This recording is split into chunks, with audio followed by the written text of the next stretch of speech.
안녕하세요. 살다 보면 이런 일 저런 일 겪는다지만 이번 이혼으로 제가 겪은 일이 어찌나 기가 찬지 사연을 보내게 됐습니다. 사실 저는 남편과 만나기 전에는 남자와 한 번도 사귀어 보지 못한 모태솔로였습니다. 혼자서 뭐든 할 수 있다는 장녀 특유의 책임감과 든든함이 이상하게도 남자를 사귀지 못하도록 막는 느낌이었습니다. 그러나 남편이 저희 회사에 입사하면서 저에게도 봄날이 찾아왔다고 생각했어요. 제가 연상에다가 남편보다 직급이 높았기 때문에 처음에는 남자로 느껴지지 않았습니다. 그렇지만 저에게 열정적인 남편과 끊임없이 구애하는 그 모습에 반해 결혼을 결심했어요. 연애 시에도 금전 부담은 제가 더 많이 했지만 제가 더 많이 벌고 있으니 괜찮다고 생각하기도 했고요. 지금 생각해보면 결혼을 준비할 때부터 위험한 요소는 많았습니다. 신혼집은 제가 가진 전셋집인데 예단 예물 모두 안 하기로 하고 들어간 거였거든요. 그런 불합리한 조건을 모두 허용할 만큼 저는 남편을 무척 좋아했습니다. 그렇지만 그만큼 사랑했는데 이혼을 하게 된 이유요? 딱 한 가지, 시모의 명품 사랑은 제가 이해하고 넘어갈 수준이 아니었거든요. 게다가 저를 ATM 취급하는 남편과 시모의 몰상식한 행동이 저를 한계로 내몰았어요. 그리고 그 시작은 저와 남편의 5번째 결혼 기념일이었습니다. 그날 아침에 별말 없던 남편이 문자로 연락이 왔습니다. 여보, 오늘 저녁에 백화점 들렸다 가자. 응? 갑자기 백화점은 왜? 왜긴 왜야. 맛있는 거나 먹고 쇼핑이나 하고 오자고. 좋아. 그렇지 않아도 오늘 맛있는 거 먹으러 갈 거라고 예상했어. 풀 메이크업 하고 오길 잘했네. 그치? 오늘 백화점 갈 걸 예상했어? 어쩐지 오늘 아침에 왜 그렇게 화려한 옷을 입나 했네. 다행이네. 메이크업이 쓸모없는 게 아니게 돼서. 오랜만에 외식을 하는 것이기도 하고 특별한 날이었기에 좋은 시간을 보내게 해줄 거라는 설레임을 안고 함께 퇴근해 백화점으로 향했습니다. 사실 아침에 아무 말 없어서 조금 시무룩한 상태였거든요. 설마 결혼기념일을 잊었을까? 서프라이즈가 있지 않을까 하는 생각들을 했으니까요. 이렇게 퇴근 시간 맞춰 외식 이야기를 해주니 그렇게 기분이 좋을 수 없더라고요. 그런데 차를 세우고 올라간 백화점 1층 에스컬레이터 앞에 시어머님께서 떡하니 서 계시더군요. 어머, 어머님, 여기는 어쩐 일로 오셨어요? 여기 왜 오긴, 우리 효자 아들이 불러서 왔지. 자기가 오늘 어머님 오시라고 했어? 어머니 요즘 입을 옷이 없다고 해서 하나 사드리려고 불렀지. 어머님 옷? 이것 때문에 자기한테 백화점 오자고 한 거야. 좋잖아. 옷 사드리고 여기서 식사하고 가면 딱 되겠네. 안 그래? 저는 어이가 없었지만 시모 앞이라 꾹 참았습니다. 저와의 결혼 기념일은 까맣게 잊고 있더군요. 남편은 기념일을 자주 잊어버리는 스타일이라 이번에도 그런 거라 생각하고 넘기려고 했어요. 그런데 어머님과 함께 고가의 브랜드점에서 옷을 고르더군요. 어차피 남편이 낼 거라 생각하고 가만히 보고만 있던 제 폰으로 문자가 도착했습니다. 무려 250만 원을 결제했다는 은행의 구매 확인 문자였어요. 저는 당장 이야기는 하지 못하고 꾹 참고 집에 도착하자마자 남편에게 따졌습니다. 당신 정신이 있어? 어머님한테 어떻게 그런 큰 금액의 옷을 사드릴 수가 있어? 그것도 우리 생활비 통장으로. 그 안에 있던 돈 우리 전세계약 연장 때 쓸 돈인 건 알고 있지? 전세계약 아직 시간 좀 남았잖아. 자기가 돈 잘 버는데 무슨 걱정이야? 금방 채워넣으면 되지. 그리고 당신 능력이면 가능하잖아. 걱정하지 마. 그래도 너무 큰 돈이야. 게다가 저번 달에 어버이날에도 용돈 많이 드렸잖아. 그 돈으로 옷 사시면 되는데 어째서 또 당신이 사드린 거야? 그럴 때 쓰라고 용돈 드린 거잖아. 용돈이랑 이번에 나간 옷 금액이면 벌써 돈 500이야. 그 돈은 다른 데 쓰신 모양이더라고. 어버이날 다음 주가 어머니 동창회였는데 들고 갈 만한 백이 없어서 그걸로 가방 하나 사신 것 같던데? 또 명품 가방이야? 올해 들어 벌써 2번째야. 구두, 화장품, 장신구. 매번 사치품이잖아. 어머님한테 그 돈이 전세 계약에 필요한 돈이라고 말씀드렸어? 그걸 왜 말해? 솔직히 당신 모아놓은 돈 좀 있잖아. 그걸로 전세 계약 연장 때 쓰면 되지. 내가 자기 월급을 빤히 아는데 설마 돈 없다고 하지는 않겠지? 그걸 자기가 다 뺏었으니까 그렇지. 그리고 내가 돈만 벌어다 주는 사람이야? 게다가 잘 벌고 잘 모으면 뭐해? 매번 이렇게 상의 없이 돈을 가져가는데 어떻게 돈을 모으냐고. 시어머니에게 용돈 겸 드리는 게 그렇게 아까워? 지금 돈 좀 많이 번다고 유세야? 우리 집이 당신네보다 못 산다고 지금 유난 떠는 거냐고. 시부모님이 어려우면 달라고 할 수도 있지. 꼭 그런 식으로 생색을 내야겠어? 생색이라니 누가 그랬다고 그래. 그런 말이 아니잖아. 우리는 지금 돈을 모아야 하는데 계속 돈을 빼서 시댁에 드리는 자기한테 좀 자중하라고 한 이야기야. 언제나 내가 모으고 당신이 가져가고 이런 식이면 밑 빠진 독에 물 붓는 거랑 뭐가 달라? 그게 생색이야. 돈 좀 잘 번다고 시댁 무시하고 남편 무시하고. 당신도 어차피 돈만 잘 버는 사람이잖아. 당신이 우리 식구들을 아래로 보고 있다는 거 다 알아. 시어머니한테 드리는 돈이 아깝다고 생각하는 것 자체가 우리 가족을 무시하는 거랑 다름없다고. 정말 그렇게 생각해? 지금 생활비의 절반 넘게 시댁으로 들어가. 내가 언제 친정에 돈 그만큼 준 적 있어? 내가 자기를 무시하는 게 아니라 자기가 날 무시하는 거지. 필요하면 친정에도 똑같이 돈 나눌까? 나눠. 대신 네 돈으로 돈 들여. 난 한 푼도 못 줘. 친정집에 들어가는 돈이 아까워서가 아니라 네가 하는 짓이 쪼잔하고 치사해서 안 줄 거야. 난 내 돈으로 효도하는 건 당연하다고 생각해. 그럼 너도 네 돈으로 효도해. 나는 앞으로 생활비는 내 카드로 쓸게. 대신 당신은 생활비 통장에 꼬박꼬박 생활비 넣어놔. 그리고 당신한테 준 내 명의로 된 카드도 없애버릴 거니까 알아서 해. 뭐? 갑자기 카드는 왜 없애? 당신이 변화하는 모습 보일 때까지는 안 만들어줄 거야. 앞으로 시댁에 돈 갖다 드리면 나중에 나도 똑같은 금액 친정 어머니께 드릴 거야. 물론 내 월급에서. 시댁에 드릴 돈은 이제부터 자기가 알아서 마련해. 카드를 없애겠다는 제 협박이 통했는지 자기 돈으로 효도하기는 싫었는지 심호흡계에 더 이상 돈을 쓰지 않더군요. 그러나 복병은 따로 있었습니다. 생신을 맞이한 시어머님의 생신 축하 자리에서 있었던 일입니다. 저는 그날 어머님이 좋아하시는 명품 스카프를 준비하고 코스 요리점까지 예약해 놓은 상태였습니다. 그러나 막상 시모께서는 명품 선물을 받으시고는 심드렁한 목소리로 말했습니다. 이번 생일에는 크루즈 여행을 가고 싶은데 가능하겠지? 네?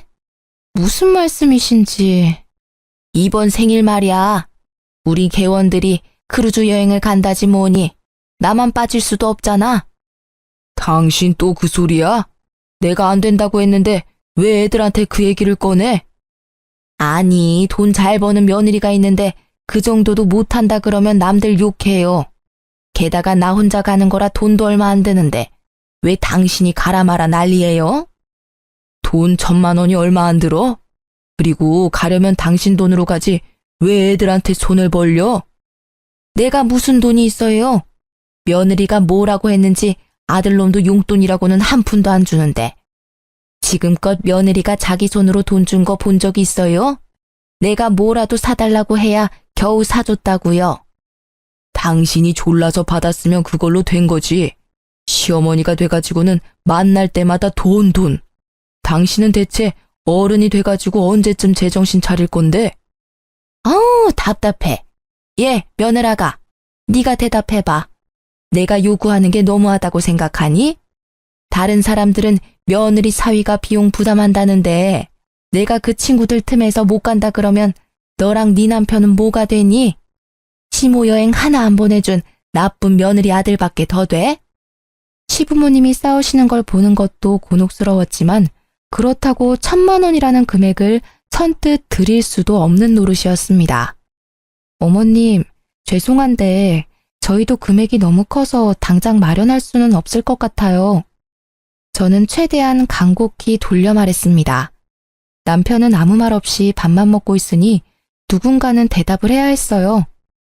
그래서 못 해주겠다는 거니? 늙는 것도 서러운데 며느리 눈치까지 봐가면서 살아야 해. 그리고 너 거짓말하는 거 아니다. 너희 전세 연장 계약 때문에 목돈 모아놨다며. 차라리 전세 빼서 우리 집 들어오고 모아놓은 돈으로 크루즈 보내주면 될 거 아냐. 저는 정신이 아득해졌습니다. 합가라니. 게다가 같은 지붕 아래 살면서 비싼 걸 사달라고 할 때마다 등살에 시달려야 할 제 미래가 보이기 시작했죠. 그러면 괜찮겠네. 전셋집 연장으로 마음고생 안 해도 되고 전세금도 생길 거 아냐. 남편은 그저 돈이 생긴다는 생각에 즐거워 불난 집에 부채질을 계속하고 있더군요. 남의 속도 모르고 짓거려대는 그 입을 어찌나 막아버리고 싶던지. 죄송한데 저는 전세를 뺄 생각이 없어요, 어머님. 가뜩이나 야근도 많은데 괜히 신경만 쓰이실 거고 무엇보다 직장이 너무 멀어요. 만약 이쪽으로 옮기면 직장을 그만두고 다른 곳으로 옮겨야 할지도 몰라요. 서운하다 얘. 이러니까 매번 네가 식구가 아니라 남처럼 보이는 거야. 시부모님 공경할 줄도 모르고 따박따박 말대꾸나 할 줄 알지.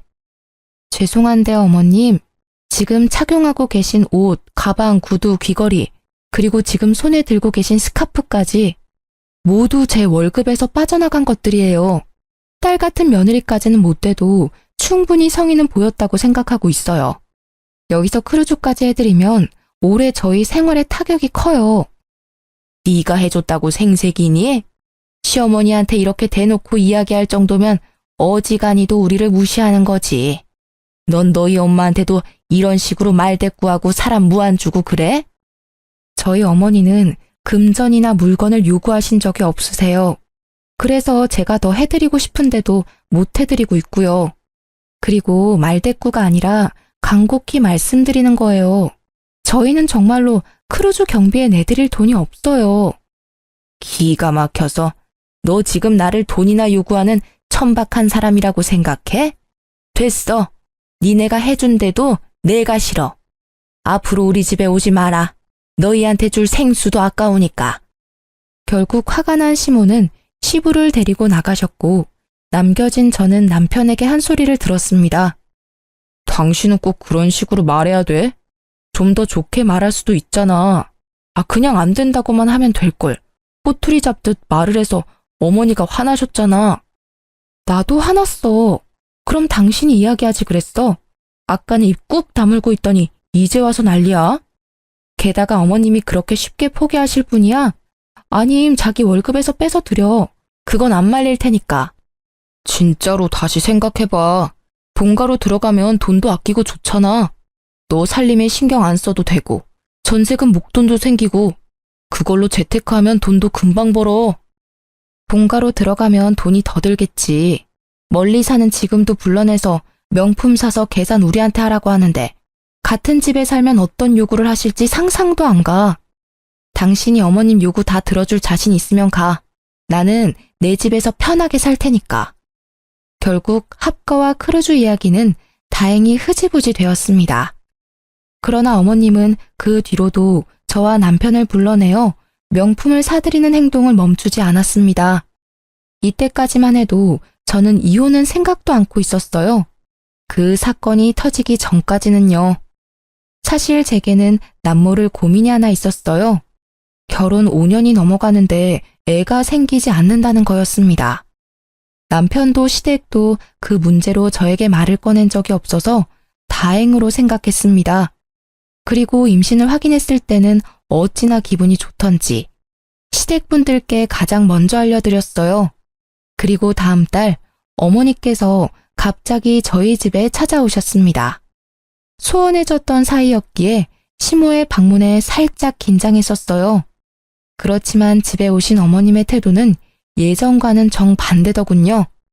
예, 며느라가 이번 교통사고 때 다친 어깨가 아파서 한의원 들렀다 오는 길에 네 생각나서 보약 한 재 지었다. 임산부한테 좋다니 꾸준히 먹어. 다 먹고 나면 또 한 재 지어줄 테니 꼭 연락하고. 어머님, 감사합니다. 그런데 임신 중에는 약은 조심해야 한다고 의사 선생님께서 말씀하셨는데. 괜찮아. 이 약은 한의원에서 임산부의 기력을 보강하기 위한 약이라고 해서 일부러 지어온 거야. 그럼 임산부도 먹어도 되는 약이에요? 그래. 기력도 보해주고 아기집도 튼튼하게 해준다고 해서 특별히 가져온 거니 잘 챙겨 먹어. 너 일이 많아서 걱정이다만 네가 잘 알아서 하리라 믿는다. 약은 아침, 점심, 저녁 3번씩 거르지 말고 꼬박꼬박 챙겨 먹거라. 네, 걱정 마세요. 어머님이 주신 약이니 꼭 잘 챙겨 먹을게요. 그 한약을 전해주는 어머님의 표정이 세상 다시 없을 만큼 온화해 보여서 저는 어머님도 손주를 기다려왔다고 생각했습니다. 그래서 꼭 이 아이를 지키겠다고 다짐했어요. 그런데 한약을 먹고 일주일 뒤부터 배가 살살 아프더니 피가 비치기 시작했습니다. 깜짝 놀란 저는 당장 산부인과를 달려갔습니다. 아기집 주위로 피고임이 좀 보입니다. 최대한 안정을 취하시고 매사에 주의를 하셔야 해요. 저 시어머님께서 한약을 지어주셨는데 계속 먹어도 될까요? 임산부를 위한 보약이라고 해서 지금 먹고 있는데. 일단 복용 중지하시고요. 산모님은 몸이 약하시니 선물 받은 한약에 어떤 한약재가 들어갔는지 꼭 한의원 찾아가서 물어보셔야 해요. 그리고 웬만하면 임신 중에 한약은 안 드시는 게 좋아요. 의사 선생님의 말에 저는 한약을 먹지 않으려 했지만 이상하게도 남편은 그 약을 제가 꼭 먹는지를 확인하더군요. 그래서 어쩔 수 없이 약을 먹을 것처럼 따놓고는 몰래 버린 후 빈 껍질을 보여주는 식으로 무마했습니다. 사실 그때는 미안한 마음이 더 컸으니까요. 그 이후 피가 비치는 일은 없었습니다. 다행이라고 생각하던 중 제 뒷목을 잡게 만드는 일이 벌어졌습니다. 오늘 왜 일찍 오라고 한 거야? 일도 바쁜데 그냥 직장에서 이야기해도 되잖아. 당신 내 퇴직금 중간정산에 대해서 물어봤다며? 어? 아, 그거? 그냥 물어본 거야. 중간정산 되는 건지 궁금해서. 아니지. 당신 그렇게 물어본 거 아니잖아. 총무팀에 있던 애가 나한테 알려줬어. 당신 배우자 대신 퇴직금 정산할 수 있는지 물어봤다면서? 나 몰래 내 퇴직금 빼려고 그랬어? 그게 어머니가 집 리모델링에 돈이 필요하다고 하잖아. 곧 있으면 동생 결혼하는데 집꼴이 말이 아니라고 난리를 치시는데 그럼 어떡해. 아들 된 도리로 좀 도와드려야지. 야, 너 그걸 말이라고 해? 시댁 싱크대 새로 갈아엎는다고 돈 가져간 게 1년도 안 됐어. 근데 무슨 리모델링? 게다가 어머님 댁 리모델링이면 당신 퇴직금으로 하면 되지. 왜 내 퇴직금으로 알아본 거야? 당신 퇴직금에 대해서는 묻지도 않았다던데. 당신 진짜 작작 좀 해라. 야, 너 지금 남편한테 야라고 했냐? 내가 어리고 돈 못 번다고 나한테 이제 막말하기로 마음먹은 거야? 그래. 서방님이 하늘 같은 마누라보다 돈 못 벌어서 이제는 대접도 안 해준다 이거지? 논점 흐리지 마. 내가 화나서 말이 막 나온 건 미안하다고 생각해. 그치만 당신이 지금 하는 일들이 상식적이라고 생각해? 시댁 도움 드리는 거 며느리로서 당연하다고 생각은 하는데 이건 도가 지나치잖아. 그리고 당신 잊었어? 전세 계약 연장 곧 다음 달이라고. 그래서 뭐 어쩌라고. 당신이 이제까지 다 알아서 했으니 이번에도 알아서 하면 되잖아. 나 같은 돈 못 버는 남편한테 무슨 손을 벌리겠어. 안 그래? 남편이 돈 없는 거 티내기 싫어서 당신 퇴직금 한번 알아본 거 가지고 이렇게 사람을 무시하고 멸시하고. 당신이 우리를 이렇게 생각하는 거 처음부터 다 티났어. 그 시선이 싫어서 어머니가 계속 명품을 요구하시는 거라고. 알아? 내가 당신 무시했으면 당신 애를 왜 가져? 내가 지금 왜 애를 가지려고 그렇게 애썼는지 몰라서 그래? 솔직한 말로 당신은 애 가지는 것도 별로 좋아하지 않았잖아. 나만 매번 발 동동 굴리며 원했었지. 그리고 임신한 마누라를 앞에 두고 퇴직금 꺼내서 시댁 줄 생각은 어떻게 해? 앞으로 태어날 애한테 더 신경 쓰는 게 당연한 거 아니야? 애도 가족이지만 우리 어머니도 가족이잖아. 너도 생각하는 수준이 딱. 아휴, 됐다. 됐어, 말을 말자. 또 뭐라고 하면 임신한 여자한테 해도 될 소리 안 될 소리 하면서 잔소리 할 거니까 그냥 여기서 그만해. 기가 차서. 진짜 그렇게 생각했니? 나와 내 아이가 당신한테 그 정도밖에 안 되는 게 정말 놀라울 정도야. 태교에 전념해도 모자랄 시간에 당신하고 신랑이 하는 것도 지친다. 지금 경고하는데 내 퇴직금 건드리지 마. 어차피 총무팀에 이야기해놔서 건드리지도 못하겠지만 내가 모아놓은 돈 가져갈 생각 꿈에도 하지 마. 그렇게 으름장을 놓고는 저는 시모께서 지어주신 한약을 들고 친정으로 갔습니다. 한약을 가져가지 않자 남편이 왜 안 가져가냐고 난리쳐서 들고 온 거였어요. 그 모습에 그래도 내 몸 생각해주는 건 남편밖에 없다고 생각했어요. 물론 그 약이 제 몸에 맞지 않아서 먹지 않는다는 말은 하지 않았어요. 친정에 가니 오랜만에 외삼촌께서 와 계셨습니다. 외삼촌은 한의사로 일하고 계시는데 이참에 한약이 제 체질과 왜 안 맞는지 물어보려고 시모께 받은 한약을 보여드렸어요. 박스 뒷면에 적힌 성분들을 꼼꼼히 살펴본 외삼촌이 굳은 얼굴로 물어봤죠. 이거 네가 먹을 수 있는 한약이 아닌 것 같은데? 누구한테 받았니? 근데 분명히 어머님이 저한테 맞는 약을 지어오셨다고 하셨는데요. 그렇게 말씀하셨다고? 그럴 리가 없는데. 내가 지은 게 아니니 가타부타 말은 못하겠지만 혹시 모르니 꼭 이거 지어준 한의원 가서 물어보고 먹어. 한약이든 양약이든 잘못 먹으면 큰일 나. 임산부가 입에 대는 건 뭐든 조심해서 나쁠 거 없으니까. 덜컥 겁이 난 저는 약이 들어있던 상자에 적혀있던 한의원 상호와 전화번호를 보고 전화를 했습니다. 직접 와야 한다는 이야기에 저는 한약을 들고 한의원으로 갔습니다. 선생님, 저기 이 한약 성분을 알아보려고 왔는데요. 저희 한의원 한약이 맞네요. 혹시 언제 오셨나요? 제가 지은 게 아니라 저희 어머니께서 지어서 저 먹으라고 주셨어요. 어떤 성분인지만 알면 되는데. 한번 볼게요. 아, 그건 교통사고 환자분들 어혈 뺄 때 쓰는 약재예요. 네? 임산부들이 먹는 약이 아니고요? 네네, 이건 아니고요. 임산부들에게 처방하는 약재는 따로 있어요.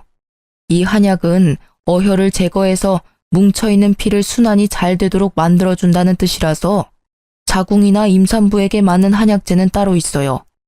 지을 때 미리 말씀드렸는데요. 진짜로 이걸 저희 어머니가 처방 받아가신 건가요? 네, 이날 아드님이랑 같이 오셨더라고요. 아드님이 효자이신가 봐요.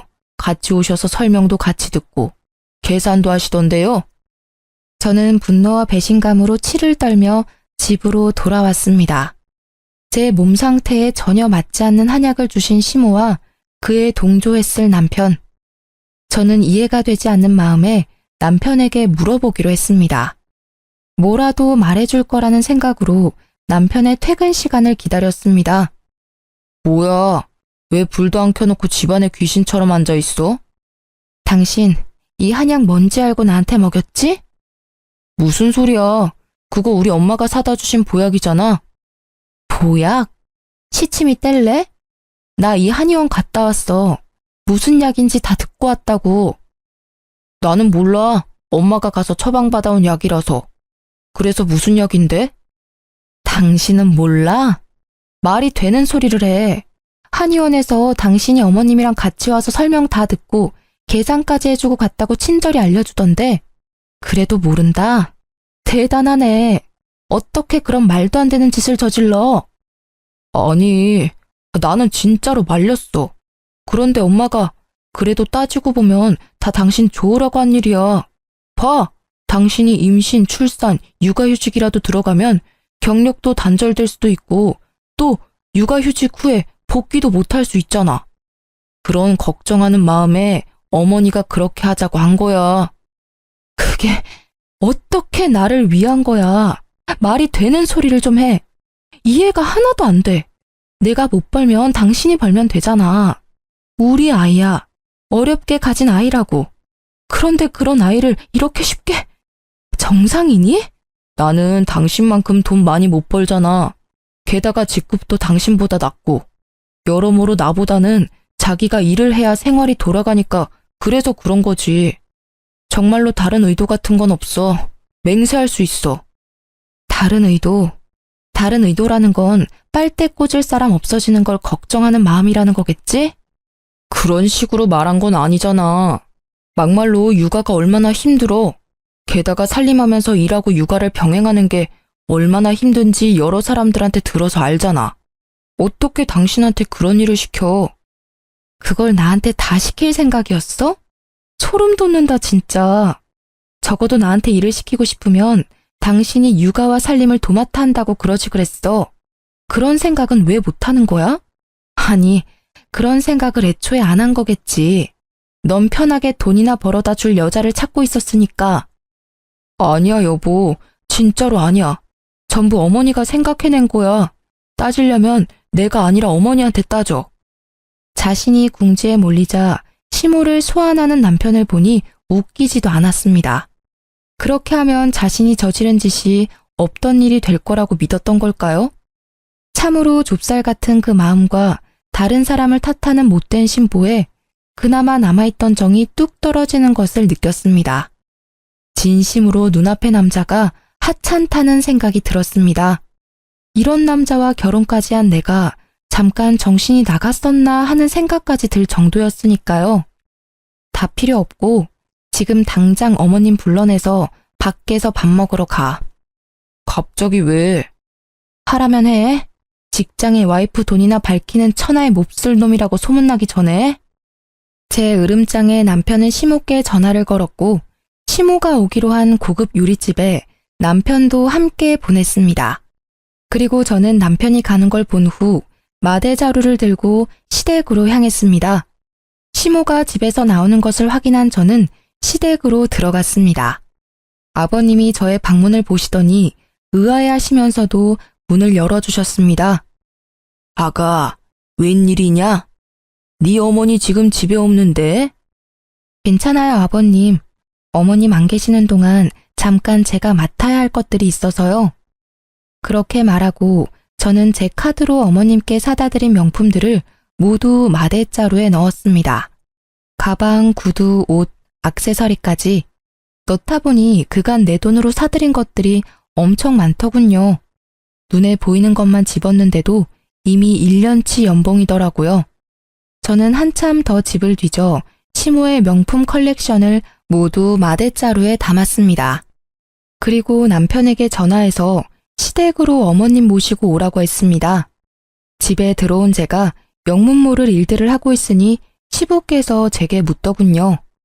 이게 다 무슨 일이냐? 혹시 아버님도 알고 계셨어요? 뭐를 말이냐? 산모가 먹으면 안 되는 한약을 일부러 어머님이 주셨어요. 교통사고 난 사람이 먹는 거라던데 한약 어머님 거 맞죠? 뭐? 그거 얼마 전에 교통사고 때문에 받아온 한약인데 왜 자기 거를 너한테 줘? 제 말을 듣던 시부께서는 눈을 동그랗게 뜨고는 반문하더군요. 아버님은 모르는 눈치였습니다.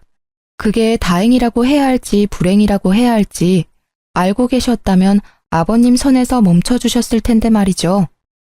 네가 뭘 잘못 알고 있는 걸 깨다.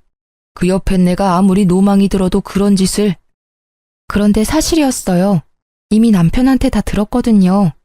남편은 어머님이 다 시키신 일이래요. 제가 도대체 무슨 나쁜 짓을 저질렀길래 저한테 이런 일을 하시는 걸까요? 세상 천지에 어떤 시어머니가 그런 망측한 짓을 해요? 소리를 지르며 오열하는 제 모습에 시아버님도 어찌할 바를 모르고 있었습니다. 설마 진짜 그런 일을 저질렀을 거라고 생각지도 못하는 모습이셨어요. 제가 뭔가 오해를 하고 계신다고 생각하시는 시부의 모습이 참으로 딱해 보였습니다. 그때 도어락 문이 열리고 두 사람이 들어왔습니다. 시모께서 들어오시자마자 마대자루에 담긴 본인의 명품들을 보고 난리가 나시더군요. 어머, 얘, 이게 다 뭐야? 왜 집안 물건을 왜 꺼낸 거니? 게다가 이 귀한 것들을 왜 구겨서 자루에 넣은 거야? 세상에, 우리 애기들 몸에 스크래치 생기잖아. 분위기 파악 못하고 귀한 명품 애기들 상처 생길까 전전긍긍하는 시모를 보니 방황하던 마음에 확신이 섰습니다. 아, 이 집 구석은 안 되겠구나. 이혼이 답이구나 하고요. 어머님, 제가 정신적인 충격을 너무 많이 받아서 어머님께 위자료를 톡톡히 받아야겠어요. 그치만 줬다 뺏는 건 예의가 아니니까 이렇게 먼저 물어보려고 대충 보이는 것들만 넣어놨으니 이해해 주세요. 뭐? 미쳤어? 시애미한테 정신적인 충격? 위자료? 난 네가 무슨 말을 하는지 하나도 모르겠다, 얘. 저는 한약을 시모 앞에 툭 하고 던졌습니다. 모르세요? 이 한약이 어떤 한약인지 제가 알았는데도요. 한약? 아이, 그건... 제가 이 한약 지으신 한의원 가서 직접 물어봤다고 해도 모른 척 하실 건가요? 예, 네가 오해하는 거야. 나는 다 널 위해서 그런 거야. 애 키우면서 일하는 게 얼마나 힘든지 알잖아. 솔직히 우리는 손주 같은 건 크게 관심 없고 네 건강이 최고라서 그랬어. 그게 잘못이라면 잘못이겠지. 그래도 나는 잘못했다는 생각은 안 해. 다 널 위해서라니까. 그러세요? 그런데 어쩌죠? 저는 이미 알고 있는데요. 그 한약 저한테 주신 진짜 이유. 제 돈 때문이잖아요. 제가 벌어다 줄 돈이요. 어머님이 그토록 사랑하는 명품 사줄 제 돈 말이에요. 그것 때문에 이런 짓을 저지른 거잖아요, 둘이서. 누가 그런 말을 해? 절대로 아니야. 나는 그런 적 없다. 그것보다 날 못된 심으로 몰아가려는 네 행동이 더 나쁘다고 생각하지 않니? 듣고 있던 시부께서 경악한 얼굴로 시모께 소리를 빽 지르셨습니다. 저도 언제나 점잖으신 시부의 그 모습에 깜짝 놀랐어요. 그만! 당신이 이번에는 무조건 잘못했어. 어떤 변명을 가져와도 당신이 한 짓은 용서받을 수 없는 짓이야. 옆에 내가 도대체 무슨 정신으로 사는 거야? 당신은 누구 편이야? 당신이 돈이나 잘 벌어왔으면 이런 일도 없지. 허구한 날 쥐꼬리 같은 월급으로 생색내던 게 누군데? 다 내 탓이라고? 당신 대신에 잘난 아들 덕 좀 보려는데 뭐가 잘못됐다고 이 난리들이야? 여태껏 그리 생각했어? 아휴, 내가 말을 말지. 내가 지난 40년 동안 이런 여자를 마누라라고 끼고 살았다니. 헛살았네, 헛살았어. 내가 당신한테 해주고 싶은 말이야. 나야말로 더 잘난 남자 만나서 호강할 수 있었는데 당신 만나서 쪽박 찬 거잖아. 결국 시부모님께서 한바탕 하시고 시부께서는 자리를 벗어나셨습니다. 이 명품들을 중고로 팔아 제게 뜯어낸 돈이라도 돌려받을 생각이었습니다만 상상 이상으로 어머님의 명품 사랑이 대단하시더군요. 어머님, 이 명품들은 제가 다 가져가도 되죠? 임신한 며느리 선물로 이 명품들 주신다면 이번에 불미스러운 일은 없었던 일로 해드릴게요. 괜찮죠? 그게 무슨 소리야? 그거랑 이거는 다르지. 그건 이미 내 거야. 그리고 임신한 며느리 선물로 누가 명품을 줘? 그래요? 곤란하네요. 저는 지금 저와 제 아이가 받은 정신적 충격 때문에 꼭 피해 보상을 받고 싶거든요. 저는 마대자루를 움켜쥐고 남편에게 말했습니다. 그럼 당신이 돈 내놔. 내 돈으로 어머님께 사드린 이 명품들 몽땅 합친 금액으로. 그러면 이 명품은 어머니께 돌려드릴게. 무슨 헛소리야. 그걸 왜 내가 내? 게다가 이거 다 얼마나 하는지 알아? 그 큰 돈을 달라고? 당신이 선물한 건데 이제 와서 뭘 돌려주고 말고 하는 거야. 있지. 선물이란 건 사랑하고 존경하고 좋아하는 마음으로 드리는 거야. 그런데 그 마음이 배신당한 것도 모자라 이런 일까지 당했으니 그 마음이 몽땅 사라지는 것도 당연한 거 아니야? 그래. 당신까지 안 된다면 그냥 다 없애버릴게. 안 돼. 안 된다. 얘, 그냥 돈 줘버려. 내 가방 망가뜨리면 용서 안 해. 절대로 가만두지 않을 거야. 고작 가방의 히스테릭한 모습으로 소리를 지르는 시모의 모습에 저는 냉소가 터져나오는 것을 막으며 말했습니다. 어머님께서는 아직까지 중요한 게 뭔지 모르시네요. 고작 명품 때문에 이러시면 곤란하죠. 어머님께서 망치려고 했던 건 사랑만 받아도 모자랄 정도로 귀하고 소중한 거예요. 제가 지금 기분이 너무 안 좋거든요? 수 틀리면 확 다 찢어버릴지도 몰라요. 예, 진정해라. 미안해. 내가 미안했다. 그래, 돈은 네 남편이 다 돌려줄 거야. 엄마, 무슨 소리 하는 거야? 나도 주고 싶은데 돈이 없어. 당신도 잘 알잖아, 내 사정. 코인 투자했다가 다 잃은 거. 돈 없으니까 알아서 해. 그래서 안 주겠다는 말이야? 안 주겠다는 게 아니라 지금 당장 돈이 없다는 거잖아. 돈 있으면 좋지. 근데 없잖아. 어쩌라는 거야? 아, 그러면 돈이 있으면 나한테 돈을 주겠다는 거야? 그래, 있으면 주지. 안 주려는 게 아니라 못 주는 거야, 없으니까. 그래? 그럼 됐네. 이건 시어머님 돌려드릴게. 당신은 나랑 같이 회사 가서 퇴직금 정산해. 당신 퇴직금 한 3천 있었나? 여기 명품들 가격의 절반 정도겠지만 중고인 걸 감안해서 그 정도로 봐줄게. 뭐? 그건 절대로 안 돼. 퇴직금을 가져가다니. 그거 내 전 재산이야. 난 당신하고 이혼할 거야. 당신과 이혼 소송을 하면 누구한테 더 유리할지 알고 있어? 나야. 당신은 유책 배우자니까. 나는 당신이 합의 안 해줘도 상관없어. 당신이 그 퇴직금 안 주면 이혼 소송으로 당신 재산 다 가져오면 되니까. 그때는 3천만 원 정도로 끝낼 생각 꿈에도 하지 마. 남편은 결국 3천만 원의 퇴직금을 중간 정산해서 저에게 주었고, 저는 남편을 당장 집에서 쫓아보냈습니다.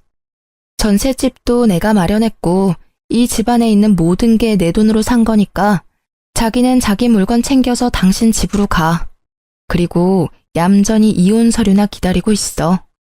열쇠며 도어락이며 싹 다 바꾸고 경비실에 남편과 이혼했고 이 집에 안 사니 외부인 절대 들이지 말라고 신신당부까지 했습니다. 이혼 서류를 받은 남편은 여전히 제가 벌어들일 돈과 재산에 미련이 남았는지 저에게 연락을 해오더군요. 여보, 냉정하게 생각해봐. 애를 낳았는데 아빠가 없으면 애가 얼마나 힘들겠어. 남자애면 아빠가 있어야 하고 여자애면 더더욱 아빠가 있어야 하잖아. 애들한테 아빠의 존재를 빼앗는 게 얼마나 나쁜 일인지 알고 있어? 그렇게 애 생각하는 남자가 그런 대담한 생각을 했어? 그래, 애가 태어나서 친아빠라는 놈이 돈 때문에 엄마에게 어떤 짓을 했는지 말해주면 애가 엄청 좋아하겠다, 그치? 어디서 약을 팔아? 그런 말에 속아 넘어갈 줄 알았어? 내가 하도 당한 게 많아서 당신 말이라면 믿고 싶지도 않아. 그러니까 2번 다시 이런 시덥잖은 이야기로 연락하지 마, 소름 끼치니까. 그 뒤로 전 남편의 연락은 없었습니다. 이혼 후 저는 바쁜 날을 보냈습니다. 혼자서 임신과 출산을 준비하는 것이 보통 일이 아니었지만 친정 식구들이 있어 다행히 잘 해결할 수 있었죠. 아기가 태어나고 첫 노래에 친정어머니가 수고했다며 아기 금부치 사준다며 백화점에 저를 데리고 갔어요. 전 남편이 자주 가던 백화점이라 가고 싶지 않았는데 그 나쁜 예감이 딱 들어맞았는지 하필 가방 매장 앞에서 시모를 만나게 됐습니다. 어머, 안녕하세요. 잘 지내셨어요? 그래. 애가 많이 컸구나. 네. 아빠가 없어도 무럭무럭 잘 커줘서 고마울 뿐이죠. 혹시 가방 사러 오셨어요? 예전에도 이 브랜드 좋아하셨잖아요. 뭐, 그렇지. 그냥 보러 온 거야. 저도 오늘은 명품 가방 사러 왔거든요. 이상하게도 시모의 몸에 걸친 것들 중에 명품이라고는 하나도 없더군요. 그렇게나 애착하던 가방들도 다 어쨌는지 5만 원짜리 가방을 들고 계셨습니다. 저는 멀뚱멀뚱 서 있는 시모를 무시하고 매장 안으로 들어갔습니다. 엄마, 애 봐주느라 고생하는데 내가 가방 사줄게. 예쁜 걸로 골라봐. 얘, 무슨 가방을 사준다고 그래? 아니야, 나는 그런 거 없어도 괜찮아. 내가 사주고 싶어서 그래. 딸 벌어둔 돈도 많은데 이럴 때 안 쓰면 언제 써? 자, 이거 어때? 비싸서 그런지 엄청 예쁘다. 너무 비싸. 나는 작은 거면 돼. 네가 번 돈으로 왜 내가 호강을 해? 예쁜 손주 안겨준 것만으로도 엄마는 고맙지. 아니야. 내가 엄마한테 느끼는 고마움의 정도는 이 제일 비싼 가방으로도 모자랄 정도거든. 자, 내가 사줄게. 걸쳐봐. 진짜 잘 어울린다. 친정어머니의 만류에도 결국 제일 비싼 가방을 사는 절 보고 있는 시모 눈빛이 어찌나 애처로운지 웃음이 다 나더군요. 왜 구경만 하고 있으세요? 하나 구매하세요. 신상이라 예쁘게 잘 빠졌네요. 멀뚱히 저희만 바라보는 시모를 보며 저는 일부러 약 올리듯 말했습니다. 그리고 나오는 길에 주얼리 샵이 있길래 그곳도 들렀습니다. 애기 돌이라서 금목걸이랑 금팔찌를 해주고 싶어서요. 합쳐서 10돈 정도로 해서 찾아봐 주세요. 엄마, 무슨 10돈이나 해. 돈도 없으면서. 그냥 금반지 하나면 된다니까. 젖손주야. 얼마나 예쁜데 엄마가 그것도 못 해주겠어? 아, 저기 나왔다. 우리 손주 한번 걸쳐볼까요? 그렇게 친정어머니는 애기 몸에 팔찌며 목걸이, 반지까지 걸치게 하고는 예쁘다 하고 칭찬해줬습니다. 아기도 방긋방긋 웃으며 외할머니한테 세상 예쁜 미소를 보여주었어요. 당신이 외면한 손주, 몸에 주렁주렁 금 걸치고 외할머니께 사랑받으며 잘 있는 모습 한껏 보여주고 왔습니다. 우리를 바라보는 시모의 모습이 어찌나 처량하던지 동정심까지 돌아올 뻔했다니까요. 물론 고가의 명품 가방을 보던 그 욕심 가득한 눈빛 때문에 그럴 일은 없었지만요. 나중에 알고 보니 전 남편이 시모의 명품들을 모조리 다 갖다 팔았다고 하더군요. 저에게 빼앗겼다고 생각한 퇴직금을 다시 돌려받을 심산이었는지는 모르겠지만 그걸 듣고는 어찌나 고소한 기분이 들던지요. 게다가 시모는 그 낭비벽 때문에 시부와 별거하고 서로 이혼 준비 중이라고 합니다. 소송 중에도 명품 가방 구경 나온 시모는 정말 하나도 변한 게 없어 보였습니다. 1년 뒤 육아휴직이 끝나고 회사에 복귀했더니 전 남편은 그렇게 악착같이 끌어모은 돈을 코인에 다 쏟아붓고는 결국 폭망했다고 하더라고요. 직장 동료들까지 끌어들여 했는지 마지막에는 엄청난 사고를 치고 퇴사를 했더군요. 몇 번 제 전화로 연락이 오긴 했지만 받아주지 않았어요.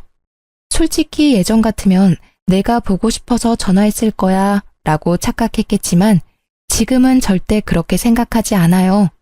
제 돈이 그리워서 전화했나 싶어서 알아서 거르고 있어요. 이혼 후 3년이 지난 지금 저는 부모님과 함께 살며 애를 키우고 있어요. 그리고 조건이 더 좋은 직장에 스카웃이 돼서 이직까지 하고 좋은 사람과 교류 중입니다. 전 남편과 시모 때문에 임신 초기에 고생을 많이 했지만 지금은 사람 보는 눈을 키울 수 있는 따끔한 경험이었다고 좋게 생각해요. 아이가 잘못될 수도 있다는 생각이 저의 망설임을 없애주었어요. 뱃속의 아이를 위해서라도 열심히 살아야 한다고 생각해요. 엄마가 보는 눈이 없어 아이를 아빠 없이 키우게 됐으니 모자람 없이 키워주는 것이 제가 해야 할 일이겠죠. 나쁜 일들이 있었지만 그래도 저는 앞으로 잘 나아가고 있어요. 살면서 끊는 일이 이어나가는 일보다 더 중요할 때도 있다는 걸 깨달았어요. 제가 그랬듯 망설이는 모든 분들에게도 제 사연이 좋은 참고가 되었으면 해요. 마지막으로 제 사연에 귀 기울여 주셔서 감사합니다.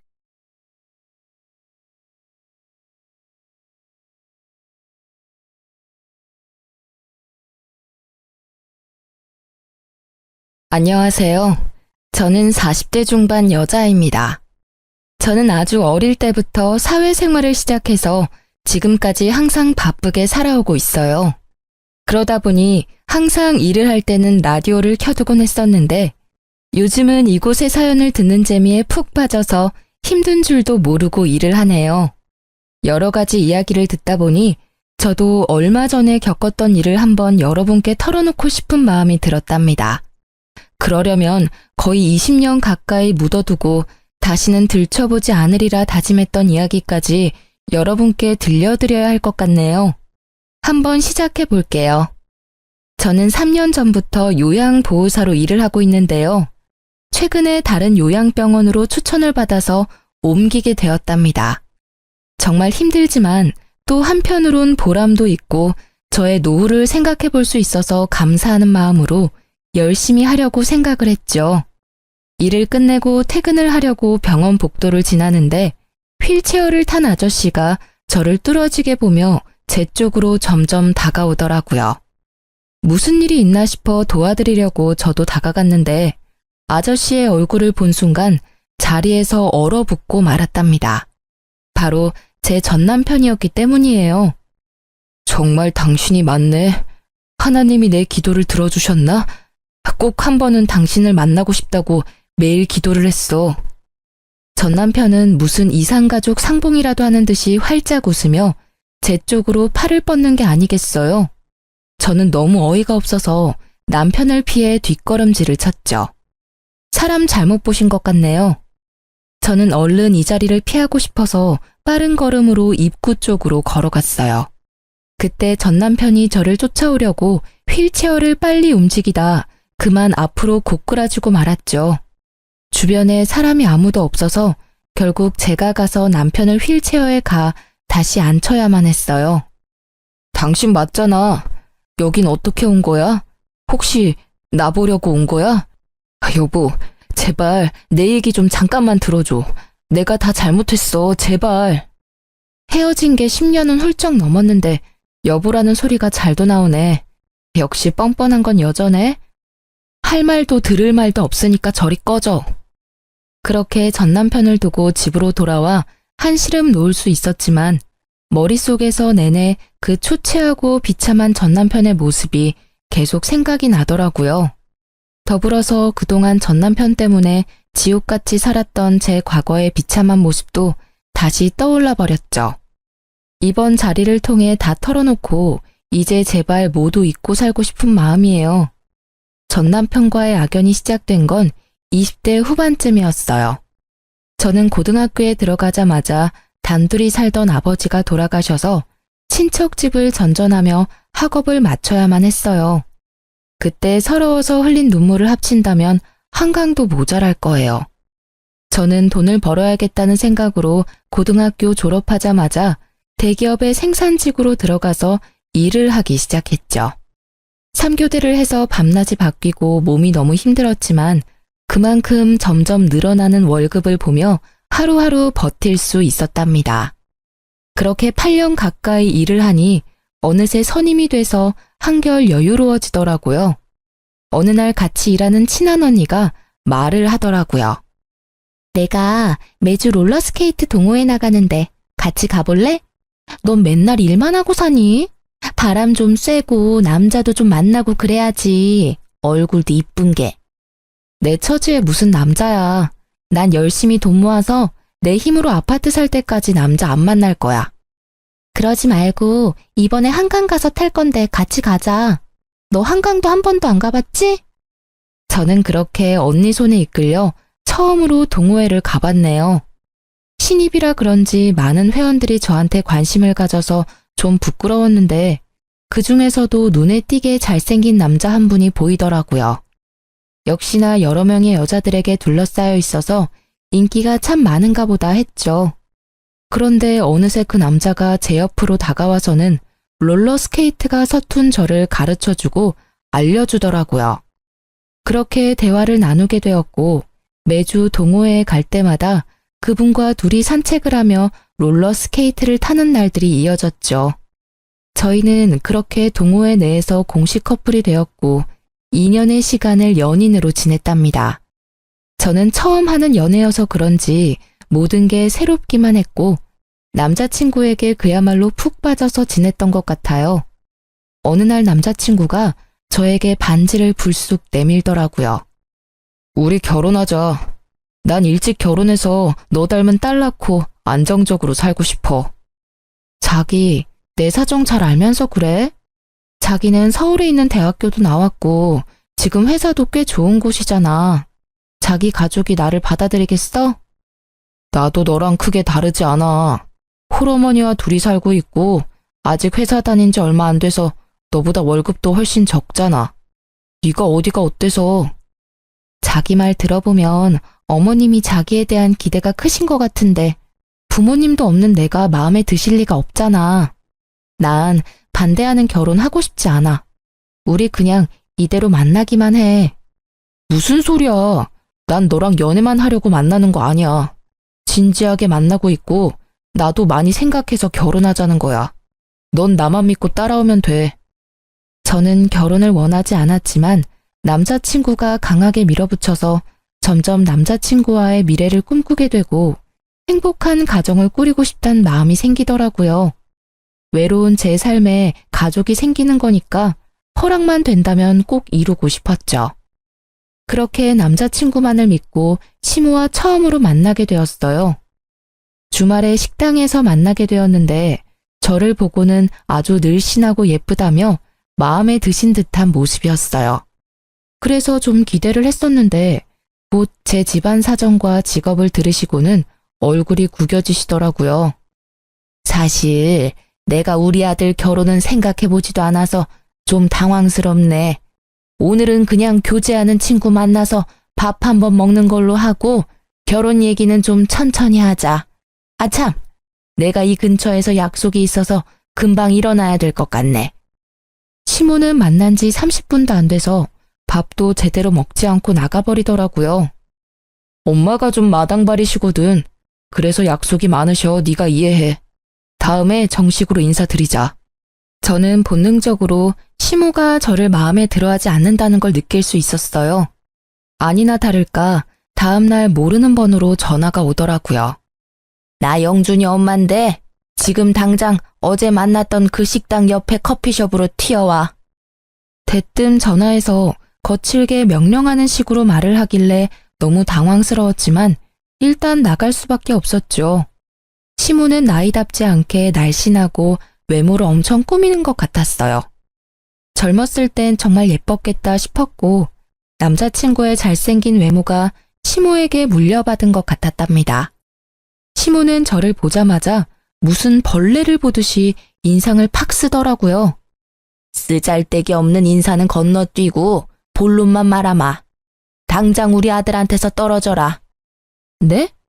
그게 무슨 말씀이세요? 헤어지란 말씀이신가요? 머리가 돌대가리야? 한 번에 말귀를 못 알아들어? 니까짓게 감히 우리 아들하고 결혼을 한다고? 용기가 가상한 건지 무식한 게 용감한 건지. 너 고등학교 간신히 졸업하고 공장에서 일하는 공순이라며? 네, 제가 집안 사정이 좋지 않아서 일찍 돈을 벌었어야 해서요.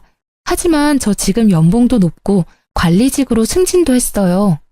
그런다고 공순이가 뭐 전문직이라도 돼? 영원한 공순이지. 가정 형편이야. 나도 우리 아들 혼자 키웠으니까 크게 상관 안 하려고 했어. 그래도 너무 키우는 거 아니니? 우리 아들 그 잘난 외모에 학벌에 직업에 뭐가 모자라서 너까지 거랑 결혼을 시켜야 돼? 우리 아들한테 줄 서는 애들이 한둘이 아닌데 네가 뭔데? 저 혼자 열심히 살아왔고 이런 말 들을 만큼 잘못한 것도 없고요. 저도 이 결혼 안 하겠습니다. 이만 가볼게요. 저는 악소리를 질러대는 시모를 뒤로하고 냉정하게 나와버렸어요. 혼자 사는 게 속 편하지 처음부터 이렇게 반대하는 결혼을 뭐하러 하겠어요. 그리곤 그 후로 남자친구의 연락도 받지 않고 남자친구가 찾아올까봐 공장 기숙사에서 잠시 지내기도 했죠.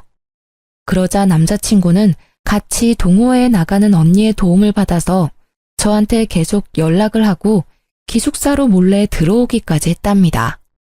제가 무수하게 헤어지자고 밀어냈지만 남자친구는 제가 사는 집에 들어와서 같이 살기까지 했고 저도 사랑하는 사람을 더 이상 밀어낼 힘이 없었죠. 거기다가 남자친구가 밀어붙여서 얼떨결에 혼인신고까지 하러 가게 되었어요. 혼인신고를 했다는 걸 알게 된 시모가 저희 둘을 집으로 부르더라고요. 철없는 10대도 아니고 어떻게 혼인신고를 덜컥 할 수가 있어? 네가 제정신이니? 엄마가 그렇게 말도 안 되는 반대를 하는데 어떡해? 나는 이 사람이랑 같이 살 거니까 엄마가 양보해. 아유, 내가 너 때문에 환장한다.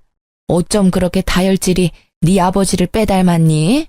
그래, 혼인신고까지 했다니 어쩌겠니? 대신 결혼식은 나중에 하고 일단 너는 이 집에 들어와서 살아라. 이 집에요? 셋이 살기엔 너무 좁은데 불편하지 않으시겠어요? 내가 불편할 게 뭐 있어? 네가 들어와서 하는 거 봐서 결혼식을 하든 나가서 둘이 살던 하게 할 거니까 들어와서 한번 지내봐. 네, 알겠어요. 제가 어머님께 잘할게요. 지켜봐 주세요. 저는 제가 남편에 비해 많이 기운다는 걸 잘 알고 있으니 시집살이를 해서라도 시모에게 인정을 받고 한 가족이 되고 싶은 마음이 컸어요. 그래서 바보처럼 그 좁은 집으로 들어가서 함께 살게 되었죠. 저는 3교대로 일을 해서 밤새 일을 하고 아침에 들어오는 달도 있었지만 힘든 내색하지 않고 매일 아침마다 따뜻한 밥과 국을 새로 해서 아침상을 차렸어요.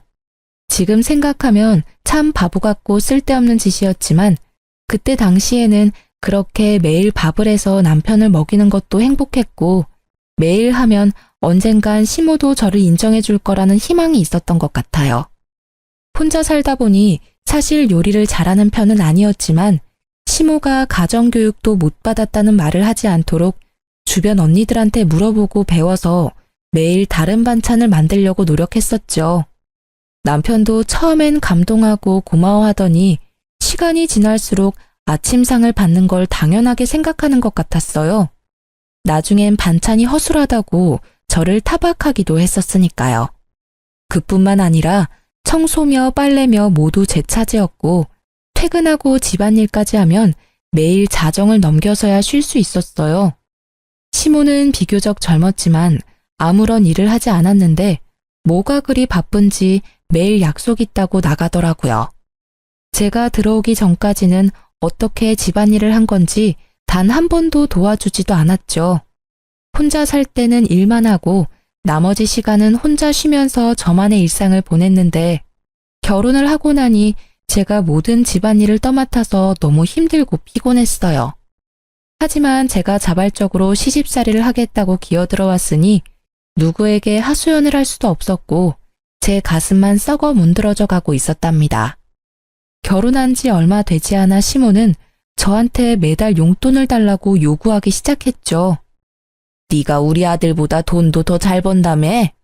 말로만 하면 뭐해? 며느리가 돼서 시어미 용돈도 안 챙겨주니? 이렇게 못 배운 티를 내니? 용돈이요? 영준 씨가 매달 드린다고 하던데요? 영준이는 영준이고 너는 너지.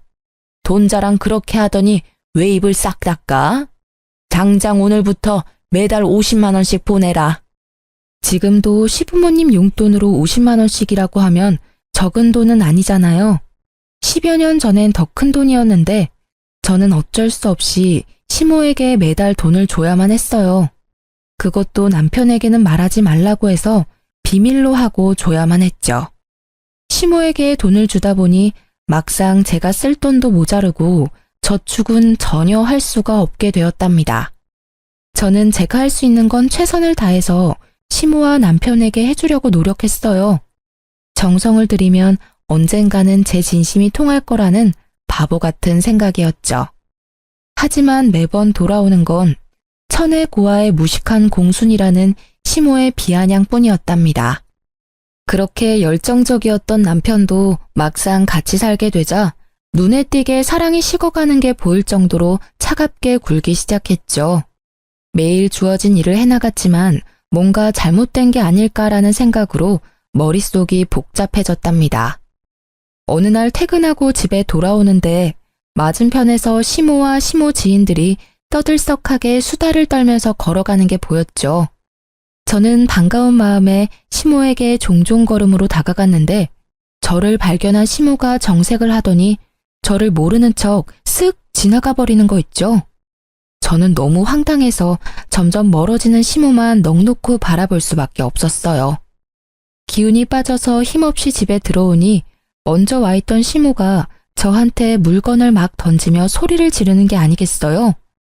너는 거기가 어디라고 감히 아는 척을 하려고 해? 너 때문에 얼마나 시겁했는지 알아? 그럼 어머님 봤는데 인사 안 하고 지나쳤으면 또 한 소리 하셨을 거 아니에요. 제가 어떻게 해야 되는데요? 이것 봐라. 아주 본색이 나오시네. 너같이 급 떨어지는 애가 며느리라고 동네방네 자랑이라도 하리? 눈치를 보니 어머님 지인분들은 영준 씨가 결혼한지도 모르는 모양이네요. 결혼한 거 숨기신 거예요? 야, 결혼식도 안 했는데 무슨 혼인신고야. 니네가 멋대로 한 거고. 나중에 어떻게 될지 누가 알아? 나 참, 밖에서 나 보면 아는 척 하지 마. 쪽팔리니까. 제가 부끄럽다고 아들이 결혼했다는 것도 말하지 않다니 너무 서운하더라고요.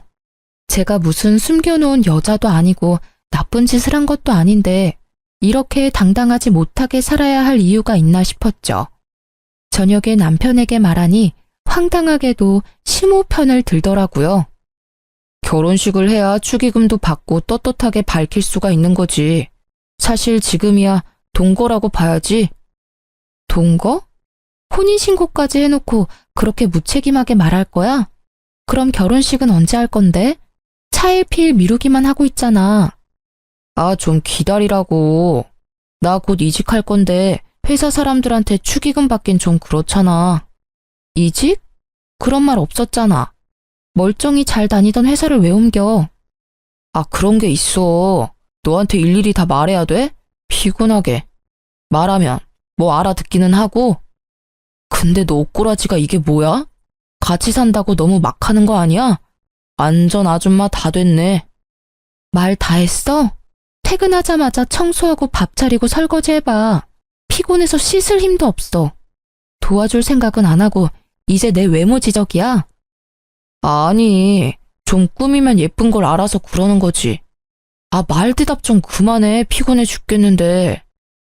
결혼 초기만 해도 밤에 둘이 공원에 나가서 롤러스케이트를 타기도 하면서 깨가 쏟아지는 시절을 보냈는데요. 다른 회사로 이직하고 나서는 아예 저에게 무관심해져서 하루에 몇 마디도 나누지 않는 지경까지 되었답니다. 뭘 물어보기만 해도 버럭 짜증부터 내니까 저도 남편에게 말 걸기가 무섭더라고요.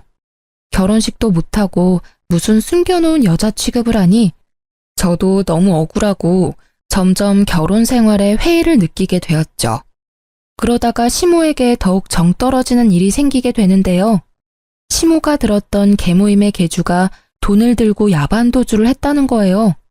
시모는 5천만 원을 순식간에 날리게 되었다면서 밤마다 가슴을 주먹으로 치며 울고 난리를 부렸죠. 더군다나 그 중에 3천만 원은 최근에 사채업자에게 빌려서 계주에게 줬던 거라 매달 엄청난 이자를 내야 했고 시모는 당연히 갚을 능력은 전혀 없었어요. 엄마가 매일 밤 저렇게 우는 게 불쌍하지도 않아? 당신 모아둔 돈 좀 있지? 내가 차차 갚아줄 테니까 일단 급한 불부터 좀 끄자.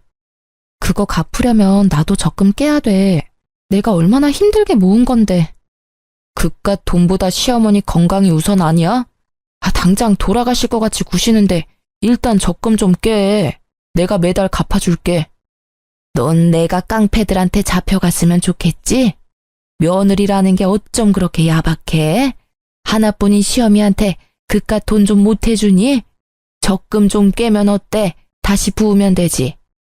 끝까지 모른 채 하고 싶었지만 당장 사채업자들이 집까지 찾아와서 문을 두드리고 겁을 주니까 해결부터 해야겠다 싶더라고요. 남편은 사채업자들이 제 회사까지 찾아올 거라면서 매일 적금을 깨라고 저를 압박했고요. 사실 저는 어릴 적부터 차곡차곡 들었던 적금이 있었는데 그걸 깨서 시모의 빚을 갚아주게 되었어요. 제가 너무 속상했던 건 제가 빚을 갚아줬음에도 시모는 저에게 고맙단 말 한마디도 하지 않았다는 사실이었어요. 제가 피땀 흘려 모은 돈을 가져갔으면서도 마치 당연하다는 듯이 구는 모습에 정말 정이 확 떨어져 버리더라고요. 그동안 시모에게 인정받으려고 애썼던 순간들이 모두 부질없이 느껴졌죠.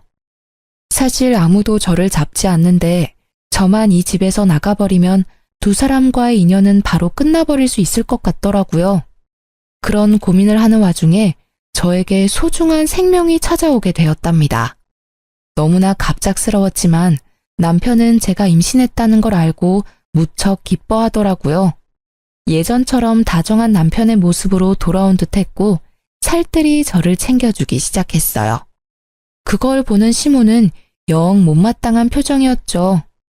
거기 바닥이 더러우니까 엎드려서 박박 걸레질 좀 해라. 저 물건들 좀 들어서 집 밖에다가 쌓아둬라. 어머니, 초기엔 쪼그려 앉거나 무리하면 안 된대요. 이따가 영준 씨 오면 시키세요. 그거 잠깐 드는 건데 뭐가 어렵다고 유세야? 누구네 안 낳아봤어? 그런 걸로 잘못되려면 안 낳는 게 낫지. 빨리 안 옮겨? 시모는 제가 임신 초기일 때 집안일을 더 시키고 무거운 걸 자주 들게 하면서 저를 더 괴롭히더라고요. 그땐 막연히 임신했어도 봐주지 않는다고만 생각했는데 지금 생각해보면 아기를 원하지 않아서 잘못되게 하려고 했던 것 같아 소름이 끼치네요.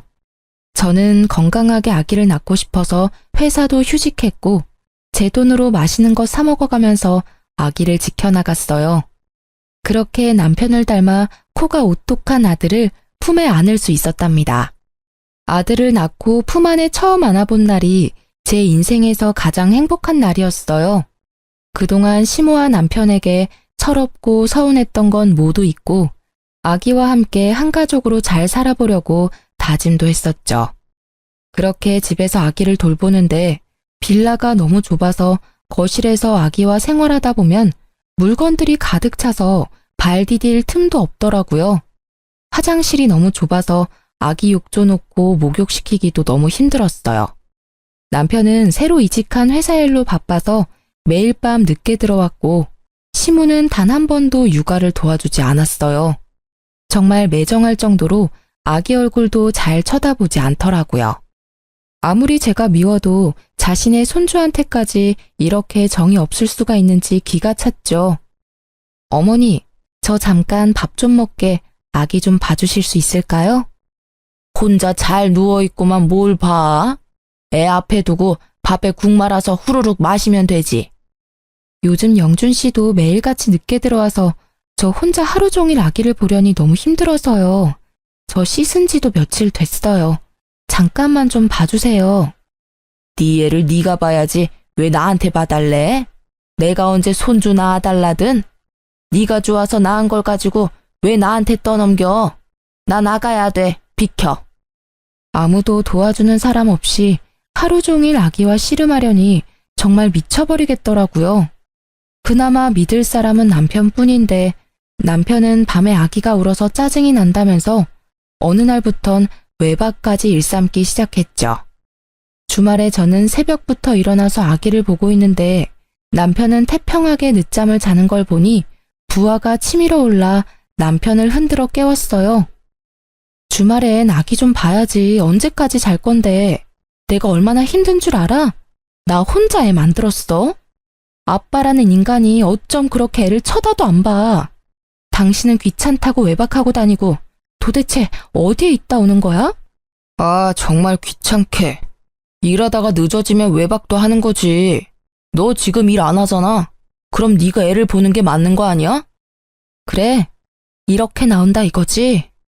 오늘 당신 일 안 하잖아. 그럼 당신이 애 보면 되겠네.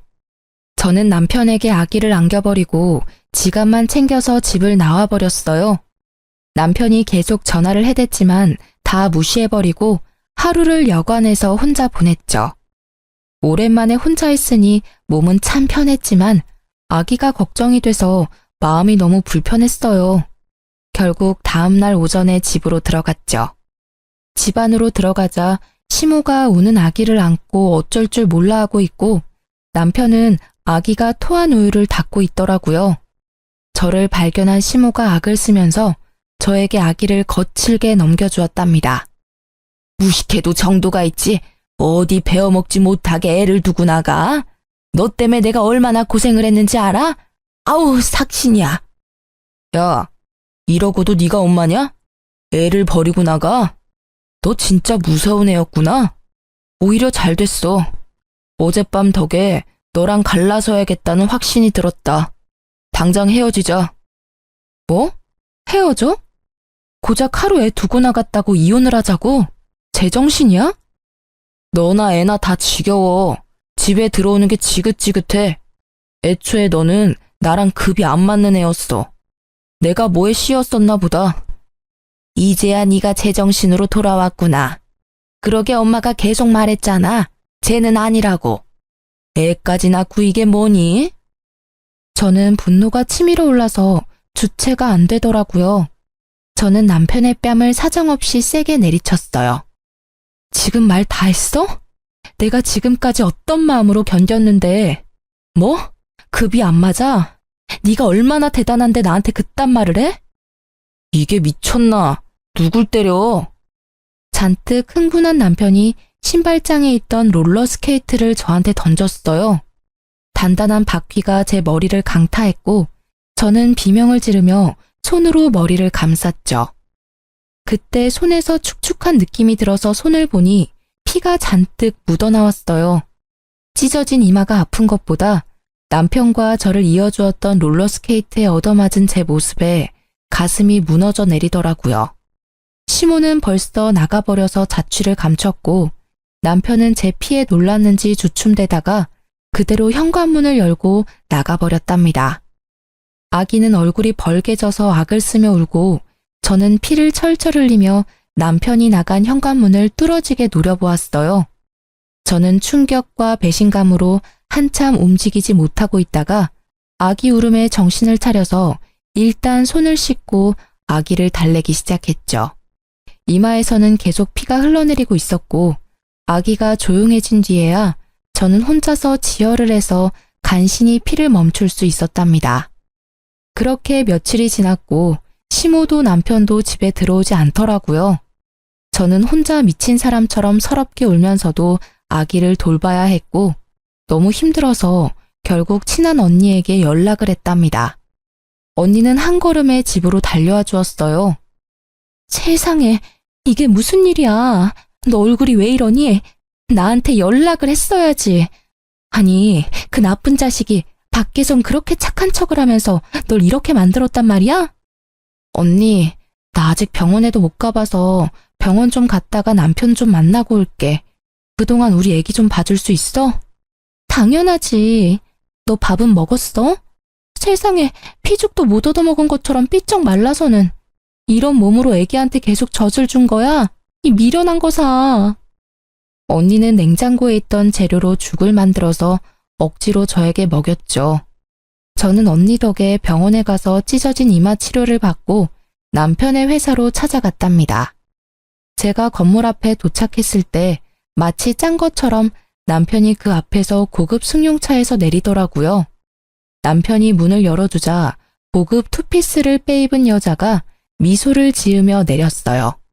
그리곤 둘이 다정히 팔짱을 끼고 여자는 남편의 어깨에 얼굴을 기댄 채 건물 안으로 걸어 들어가는 게 아니겠어요? 저는 달려가서 남편의 어깨를 붙잡았답니다. 뒤돌아본 남편이 저를 보고는 화들짝 놀라며 여자를 살짝 밀쳐내더라고요. 당신이 여긴 어떻게 알고 왔어? 네 눈엔 내가 바보 천치로 보여? 내가 네 회사 주소도 모르고 있었을까봐. 아, 이 여자가 와이프? 얘기 듣던 대로네. 여자가 저를 머리부터 발끝까지 훑어보더니 비웃음 짓는 게 아니겠어요. 저는 분노와 수치심이 밀려와서 몸이 부들부들 떨려왔답니다. 이 여자는 뭐야? 너 바람 펴? 그래서 이혼하자는 거였어? 이 인간 말종 같은 자식아.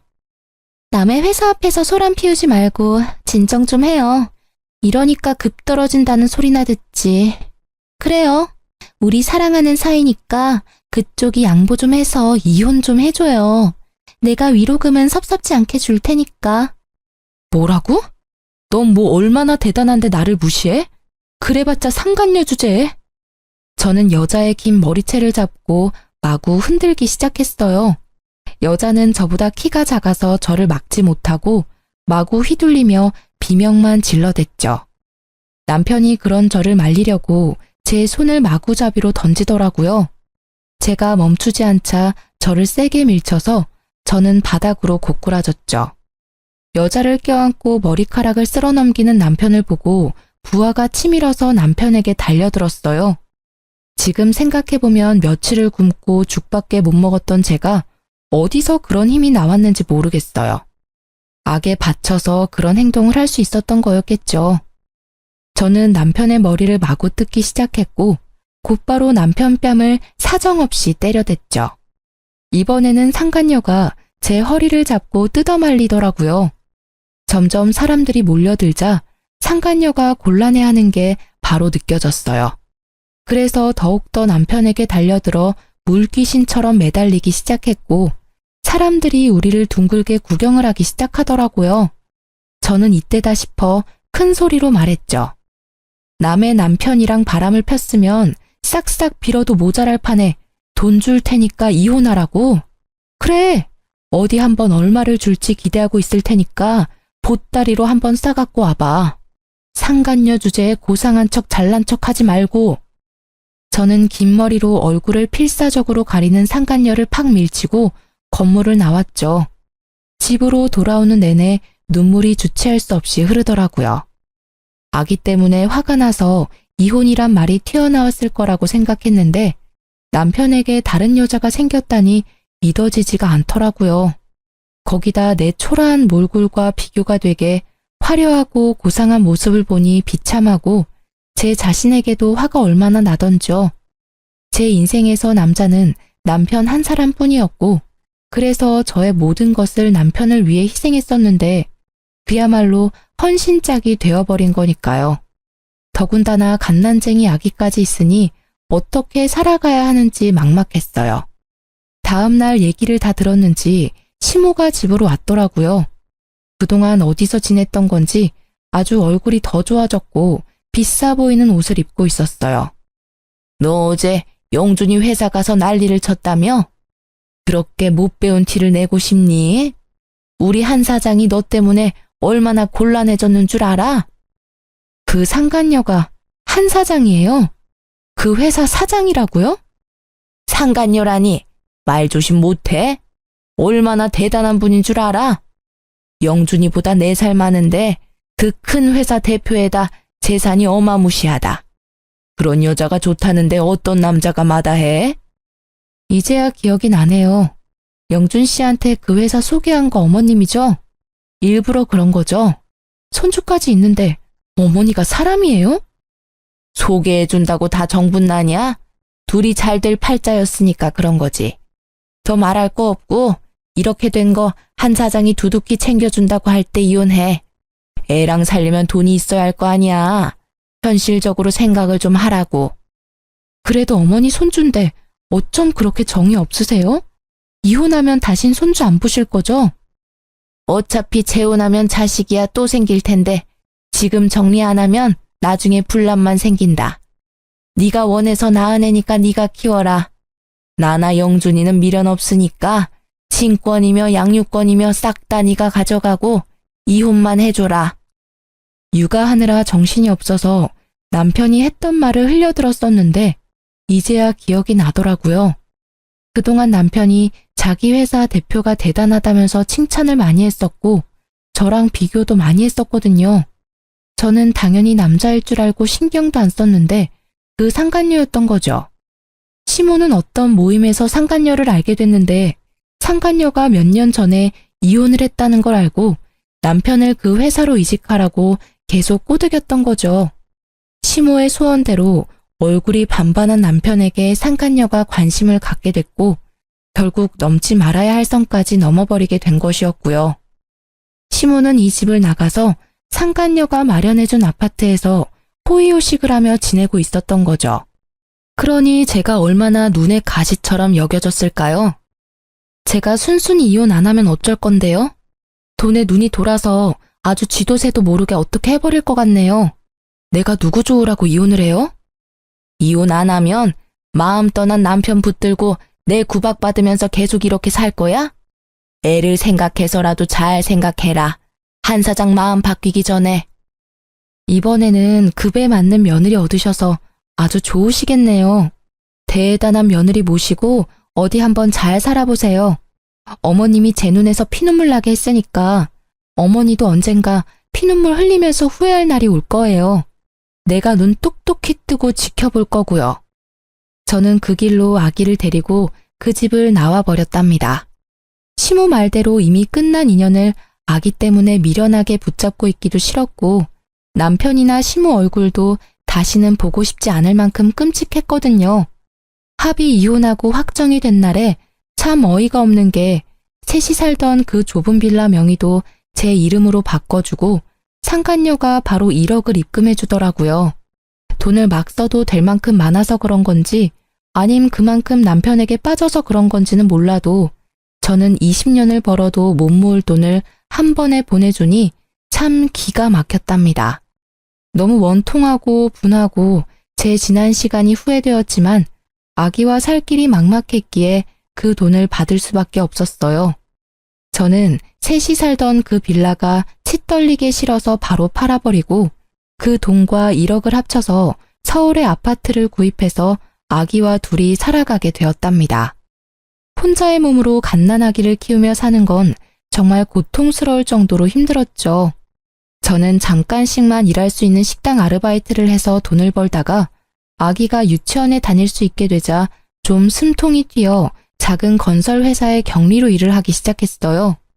사무직 경력이 없던 저는 야근까지 해가면서 열심히 일을 배워서 6개월이 지나서부터는 사장님의 인정도 받게 되었고 5년 동안 그곳에서 일을 했죠. 그리고 거래처 직원이었던 지금의 남편과 안면을 트고 점점 친해지게 되었는데요. 몇 번의 데이트를 하고는 저한테 프로포즈를 하더라고요. 우리가 만난 지는 얼마 안 됐지만 사실 전 오랫동안 지켜보고 있었어요. 우리 처지가 같은데 같이 살아봅시다. 내가 원희 씨 노후 남부럽지 않게 책임질게요. 너무 이른감이 있다고 생각했지만 지금 남편은 사별을 해서 아들 한 명을 키우며 살고 있어 처지가 비슷해서 더욱 정이 갔답니다. 한 번의 아픔이 있었지만 듬직한 남편을 한 번 더 믿어보기로 하고 용기를 내서 재혼을 하게 되었죠. 지금은 두 아들과 남편과 함께 행복한 가정을 이루어 살고 있답니다. 내 가족을 만들고 싶다는 저의 바람이 드디어 이루어진 것이죠.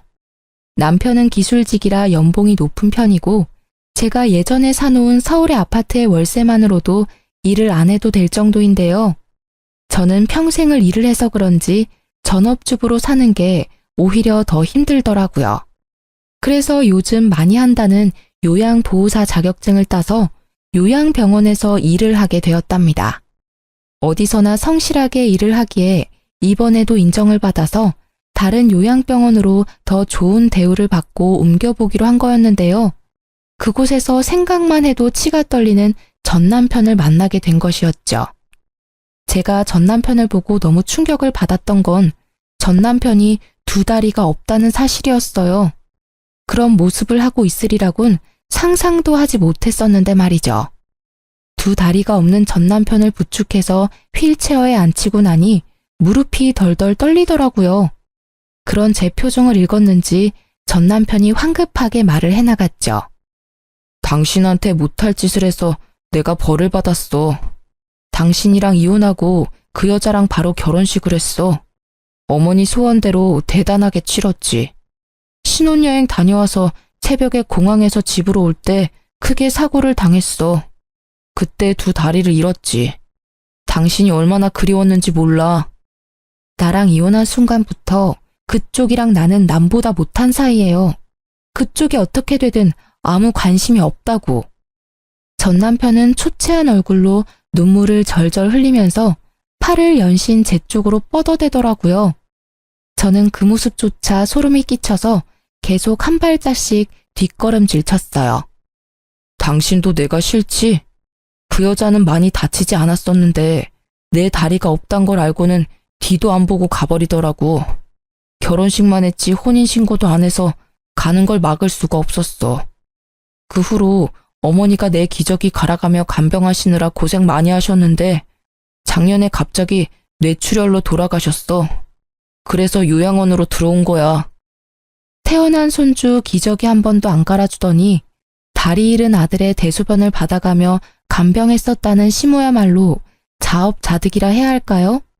저는 더 이상 전 남편과 마주하고 싶지 않아 서둘러 현관으로 발걸음을 옮겼어요.